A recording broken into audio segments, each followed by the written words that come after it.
I'm from Rostrevor in the county of Down. It's made up principally of about 12 town lands. Moygannon to the west, Drumray, Knockbarra, Levely Ray, Green Park, Kilbrony and Newtown.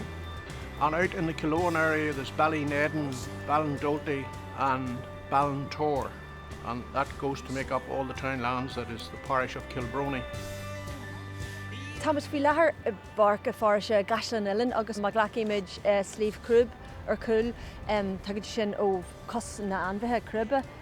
Agus an sin tá Clár suas an móthir agus tugann sin ó Lár na Cile. Agus an sin na sliabhta léitrim a tugann sin ón an drom lea. Rugby was tugging a Sraidhwell a cloch. Cloch maith ar cethe an tean anna a bhír. Mas fu mé bach gúil mata cloch an anna mar bhí chéile sin go raibh forgin ó mór díal as clochad sin mar tá tean Caisleán a glo a thug muintear de chósaí ar le heilig siad. Is as Caisleán nua mé héan ó gluthis agus tugann sin Newcastle Towntar ach rih ré curú bailach bégar na mírónach sráidbáile ag an am sin ach an sin tógu Caisleán ag an tíorna McGuinness. Leagan Caisleán sin agus do bhhair sin tógu ceanúir ach níl rion ar an ceanúir ach ar an nu.